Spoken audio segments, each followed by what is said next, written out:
Chicken 65 അര kilo chicken എടുക്കുക. അത് കഴിഞ്ഞിട്ട് നമ്മളതിൽ ഉപ്പിടുക. അത് കഴിഞ്ഞ് കുറച്ച് മഞ്ഞൾ എടുക്കുക. അത് കഴിഞ്ഞിട്ട് കുറച്ച് നമ്മുടെ അതിനകത്ത് തൈര് ചേർത്ത് കൊടുക്കുക കേട്ടോ. അപ്പം എന്നിട്ട് മാരിനേറ്റ് ചെയ്ത് വെക്കുക. ജീരകം, ഇഞ്ചി, വെളുത്തുള്ളി, മുളക്, അതേപോലെ കറിവേപ്പില, അതേപോലെ തന്നെ മല്ലിയില, അതേപോലെ തന്നെ പുതിന ഇല, ഇതൊക്കെ കൂടി നമ്മൾ മിക്സിയിലിട്ട് അരച്ച് നല്ലോണം നല്ല ഇതായിട്ട് പൾപ്പായിട്ട് എടുക്കുക കേട്ടോ. അത് കഴിഞ്ഞിട്ട് ഇതെല്ലാം കൂടി ഈ നമ്മൾ വെച്ചിരിക്കുന്ന നമ്മുടെ ചിക്കനിലേക്ക് ചേർക്കുക. അതിൻ്റെ മുകളിൽ ഗരം മസാലയും കുരുമുളക് പൊടിയും കൂടി ഇടാം കേട്ടോ. അത് നമ്മൾ 1 ടീസ്പൂൺസ് അതിനനുസരിച്ച് ഇടാം. അപ്പോൾ 1 കിലോ ആണെങ്കിൽ അതിനനുസരിച്ച്. അതേപോലെ തന്നെ അത് കഴിഞ്ഞ് ഒരു മുട്ട ചേർക്കുക. അരിപ്പൊടി ആൻഡ് ചോളമാവ് ഇതെല്ലാം ചേർത്ത് നല്ലോണം മാരിനേറ്റ് ചെയ്യുക. അതേപോലെ നമ്മുടെ ഇത് തിളച്ചിട്ടുണ്ട്. അപ്പോൾ അമ്മ ഇത് ഉണ്ടാക്കിയാണ് നമ്മുടെ. അപ്പോൾ നമ്മളത് ഹാഫ് ടൈം വെക്കാം കേട്ടോ. ഹാഫ് ടൈം വെച്ചാൽ അതിൻ്റെ ടേസ്റ്റൊക്കെ കൂടുള്ളൂ. എന്നിട്ട് നമ്മളിത് പയ്യ അതിൽ നിന്ന് ഓരോ കഷ്ണമായിട്ട് എടുത്തിടണം കേട്ടോ. എന്നാലാണ് നമുക്കത് ഓൾറെഡി കൃത്യമായിട്ട് കിട്ടുള്ളൂ. അപ്പോൾ ഇത് വിജയ് സേതുപതി ഉണ്ടാക്കിയതുകൊണ്ട് അദ്ദേഹത്തിൻ്റെ വൈഫ് ഇഷ്ടപ്പെട്ടതുകൊണ്ട് ഇപ്പോൾ നമ്മളൊരു ഫേമസ് ആയ ഒരു ഡിഷാണ്. അപ്പോൾ നമ്മളിത് ഇടയ്ക്കൊക്കെ ഉണ്ടാക്കി കഴിക്കാറുണ്ട്.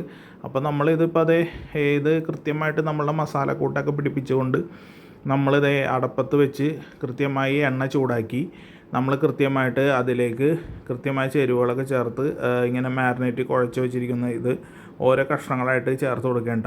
അപ്പോൾ സ്ലോ ആയിട്ട് നമ്മൾ കുക്ക് ചെയ്യുക. സ്ലോ കുക്ക്ഡ് ചെയ്തിട്ട് ഇപ്പോൾ ഒരു ഇൻഡക്ഷൻ കുക്കറിലൊക്കെ ആണെങ്കിൽ ഒരു 1200 അല്ലെങ്കിൽ 800 ഇതിലൊക്കെ ഇട്ട് കൊടുക്കുക. അത് നിങ്ങൾക്ക് ഓരോരുത്തർക്ക് ഇഷ്ടമുള്ള കൂട്ടാണ് കേട്ടോ.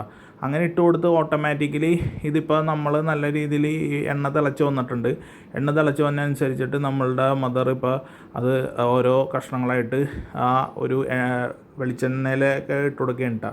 അപ്പോൾ നമുക്ക് വേണമെങ്കിൽ വെളിച്ചെണ്ണ ചേർക്കാം, അല്ലാന്നുണ്ടെങ്കിൽ നമുക്ക് സൺഫ്ലവർ ഓയിൽ ചേർക്കാം. അങ്ങനെ ഇഷ്ടമുള്ള കാര്യങ്ങളൊക്കെ നമുക്ക് ചേർക്കാം കേട്ടോ. ഇപ്പോൾ നമ്മൾ ഓയിൽ ചേർക്കണമെങ്കിൽ അതാണ് നല്ലത്. അപ്പോൾ നമ്മളിപ്പോൾ നല്ല വെളിച്ചെണ്ണയിൽ ഓട്ടോമാറ്റിക്കലി ഒരു ഇതൊക്കെയാണ്. കാരണം നമുക്ക് ആ വെളിച്ചെണ്ണയുടെ ഒരു ഇത് ശരിക്കും പറഞ്ഞു കഴിഞ്ഞാൽ ഓയിലാണ് ഉണ്ടാക്കണമെങ്കിൽ അങ്ങനെ ഉണ്ടാക്കാം കേട്ടോ.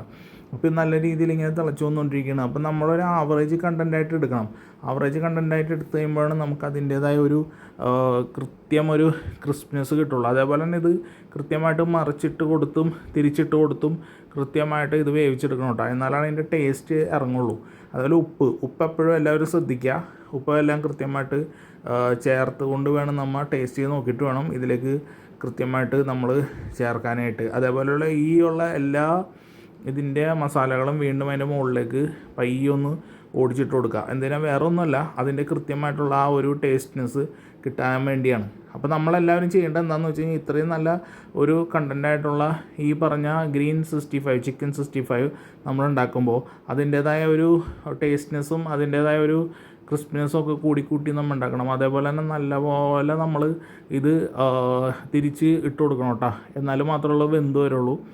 നമ്മൾ സാധാരണ ഒരു ചിക്കൻ ഫ്രൈ ഒക്കെ ഉണ്ടാകണ പോലെ തന്നെ അതിൽ മസാല ഗ്രേവീസിനൊക്കെ മാത്രമേ വ്യത്യാസമുള്ളൂ. അപ്പോൾ നല്ല രീതിയിൽ നമ്മളിത് ഇട്ട് കൊടുക്കുമ്പോൾ അത് കൃത്യമായിട്ട് ചെയ്യേണ്ടത്. ഇപ്പം അമ്മ അത് അടച്ചു വെക്കുകയാണ്. ശരിക്കും പറഞ്ഞാൽ ഇത് അടച്ചു വെക്കേണ്ട ആവശ്യമില്ല. അതായത് നമ്മളൊരു എല്ലായിടത്തും ഒരു വേവ് കിട്ടാൻ വേണ്ടി ജസ്റ്റ് ഒന്ന് അടച്ച് കൊടുക്കുകയാണ്. അപ്പോൾ ഗ്ലാസ്ഡ് ആയിട്ടുള്ള ഈ ഒരു ഇത് വെച്ച് നമ്മൾ അടച്ചുകൊണ്ട് നമുക്ക് എല്ലായിടത്തും ഇത് നല്ലൊരു കുക്കഡായി കിട്ടും. അതുപോലെ തന്നെ ആവിയൊക്കെ തണുങ്ങിയെന്നുകൊണ്ട് നല്ല രീതിയിൽ ഇത് നമ്മൾ കുക്കഡാവണം. അത് കഴിഞ്ഞ് നമ്മളത് മാറ്റി കൊടുത്തിട്ട് നമ്മൾ ഗ്രേവികളൊക്കെ ഇതിലേക്ക് ഒഴിച്ചു കൊടുക്കേണ്ട. ഗ്രേവികളുടെ എന്ന് പറഞ്ഞാൽ ഒരു പ്രത്യേക ടേസ്റ്റാണ്. നമ്മൾ സാധാ ഇത് കൂട്ടല്ല, നല്ല ഒന്നാന്തരം നല്ല കണ്ടീഷൻ സാധനമുണ്ട്, നല്ല ടേസ്റ്റി ആയിട്ടുള്ള സാധനമാണ്. നമ്മളെല്ലാവരും ഇത് എന്തായാലും ഇത് വീട്ടിൽ ട്രൈ ചെയ്യണം. കാരണം നമുക്ക് വ്യത്യസ്തമായിട്ട് എപ്പോഴും നമ്മൾ ചിക്കൻ ഫ്രൈ, ചിക്കൻ 65 ഇതൊക്കെ നല്ല തിന്നണേ. അപ്പോൾ ഗ്രീൻ ചിക്കൻ 65 ഒന്ന് കഴിച്ചു നോക്കാം. നല്ല ഇതാണ്. വിജയ് സേതുപതിയുടെ വൈഫിൻ്റെ പുള്ളിക്ക് ഏറ്റവും ഇഷ്ടപ്പെട്ട പ്രിപ്പറേഷനാണ്. പക്ഷേ നമുക്കിത് ഉണ്ടായിക്കൊണ്ട് പറയണം, നല്ല ടേസ്റ്റാണ് കേട്ടോ. നല്ല അടിപൊളി ടേസ്റ്റാണ്, ടേസ്റ്റി ആയിട്ടുള്ള ഇതാണ്. അപ്പോൾ നമ്മുടെ അതായിട്ടുണ്ട്. അപ്പോൾ നമ്മളിതൊക്കെ കോരി മാറ്റണം. കോരി എന്ന് പറയുന്നത് നമ്മുടെ എണ്ണയൊക്കെ കൃത്യമായിട്ട് കോരി മാറ്റുക. അപ്പോൾ കോരി മാറ്റുമ്പോൾ എന്താണെന്ന് വെച്ച് കഴിഞ്ഞാൽ ഈ എണ്ണ കൃത്യമായിട്ട് നമ്മൾ ആ ഒരു ഇതിലേക്ക് മാറ്റുമ്പോൾ നമ്മൾ നന്നായിട്ട് ഒരു പാനിലേക്ക് മാറ്റുമ്പോൾ ആ എണ്ണയൊക്കെ ഇത് ചെയ്ത് വേണം മാറ്റാനായിട്ട്. അപ്പോൾ കൃത്യമായിട്ട് നമ്മളിത് മാറ്റിക്കഴിഞ്ഞാൽ നല്ല ടേസ്റ്റിയാണ്. ഞാൻ തിന്ന് നോക്കിക്കഴിഞ്ഞപ്പോൾ എനിക്ക് മനസ്സിലായത് ഇത് ഇങ്ങനെയൊക്കെ ഒരു ഐറ്റം നമുക്കുണ്ടായിട്ട് നമ്മൾ ഇത്തിരി ബാക്കപ്പ് ആയിട്ടുള്ള ഉണ്ടാക്കുന്നത്. അപ്പോൾ അമ്മ അത് ഉണ്ടാക്കി കഴിഞ്ഞിരിക്കുന്നതാണ്. അപ്പോൾ അമ്മ അത് കൃത്യമായിട്ട് തിരിച്ചും മറിച്ചിട്ടുകൊണ്ടിരിക്കുകയാണ്. അപ്പോൾ നമ്മുടെ എല്ലാം റെഡി ആയിട്ടുണ്ട്.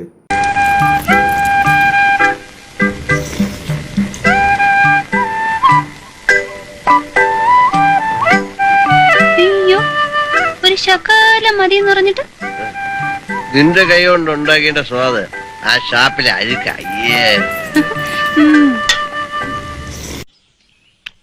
തുടക്കി സുഭദ്രേ, ഇന്ന് ഞാനൊരു സത്യം മനസ്സിലാക്കി. എന്ത്? ജീവിതത്തിൽ ഒരിക്കലും മടുക്കാത്തൊരു പരിപാടി ഉണ്ട്. എന്ത് പരിപാടി? ഈ പരിപാടി ഊണ് കഴിക്കല്. ഇപ്പൊ ഞാൻ എത്ര പേർത്തില്ലേ, എനിക്കൊരു ബോറടിയില്ല.